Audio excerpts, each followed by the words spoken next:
looking at the first few sections of William James's The Will to Believe, which is quite an important essay, I think. History of Philosophy, great American philosopher William James.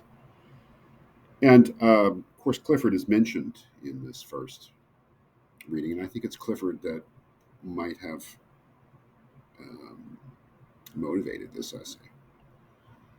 Clifford's talk of the right to believe, and the right to believe for Clifford is dependent upon evidence, adequate evidence, and that we have no right to believe anything that we do not have adequate evidence for, and that we must remain continually skeptical of our own opinions if we don't believe that we have that evidence. James, I think, has great respect for Clifford, but I think that this whole essay is meant to refute that and to justify, as he says, belief on the basis of faith, which would not just be religious belief, but all sorts of beliefs. And I think that the most important, I would say, the most important idea, maybe the whole essay, but certainly in the first few sections, is this idea of live and dead hypotheses.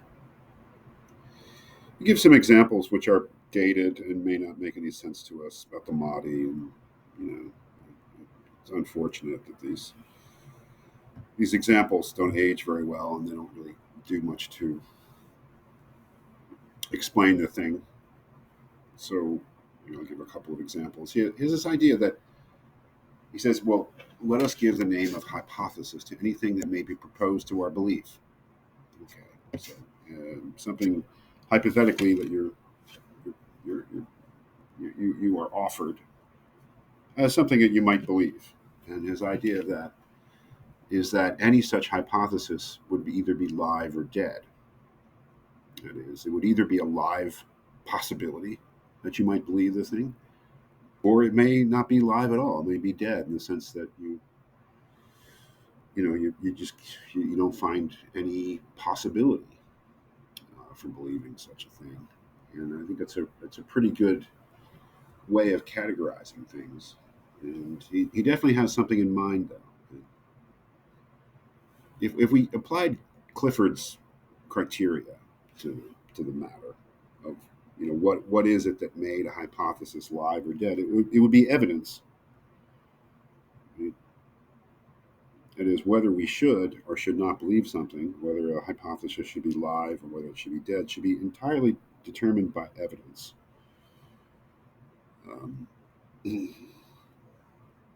a live hypothesis would be one that we have a right to believe in. A dead hypothesis would be one that we don't have a right to believe in, and that would be entirely based upon evidence. I think that the whole reason that James introduces this idea of live and dead hypotheses is to counter that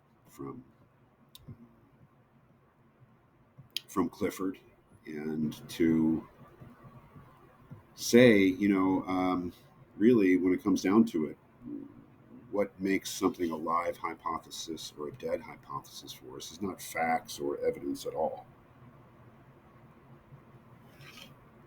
This is at the beginning of section 3, after quoting Clifford, James says, all this strikes one as healthy, even when expressed as by Clifford with somewhat too much of robustious pathos in the voice. Free will and simple wishing do seem, in the matter of our credences, what we believe, to be only fifth wheels to the coach. Yet, if anyone should thereupon assume that intellectual insight is what remains after wish and will and sentimental preference have taken wing, or that pure reason is what then settles our opinions, he would fly quite as directly in the teeth of the facts. That is, what James is saying is that if you think that what really determines us in our fundamental beliefs is reason and evidence, you are flying in the face of the facts. Because what determines whether a hypothesis is alive or dead for us is whether it fits in with the rest of our beliefs.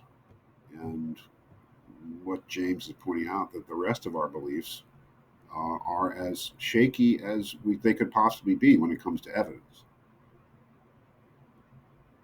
Now, he gives some examples here that are, again, pretty dated, some of them. But he says, here in this room, we all of us believe in molecules and the conservation of energy, in democracy and necessary progress, in Protestant Christianity, the duty of fighting for the doctrine of the immortal Monroe. The examples are not really that important. It's what he says next is important. He says, all for no reasons worthy of the name. We see into these matters with no more inner clearness and probably with much less than any disbeliever in them might possess.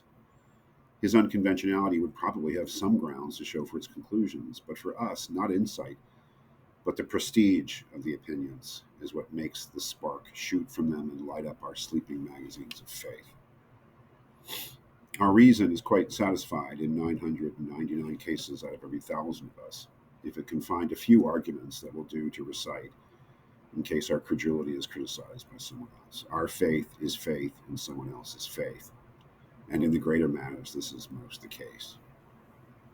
Our belief in truth itself, for instance, that there is a truth, and that our minds and it are made for each other, what is it but a passionate affirmation of desire in which our social system backs us up? So our most fundamental commitments in terms of our beliefs about nature, about human life, about politics, about God, about all sorts of things, the ones that determine what's a live hypothesis and a dead hypothesis, they rest no more in reason than the shakiest of hypotheses. I mean, they have tremendous prestige for us, but it's a kind of faith.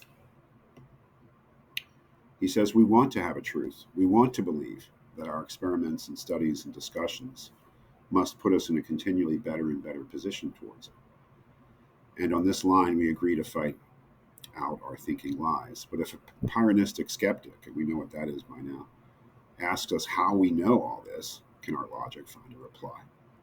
No, certainly it cannot. It is just one volition against another. So I think what we see in these first few sections is really kind of a brilliant response, in a way, to Clifford. As he says, last paragraph of the third section, evidently then our non-intellectual nature does influence our convictions. And I think what James will be doing is defending this idea that not all of our beliefs must rest on pure reason and evidence. In fact, that would be a kind of a nightmare.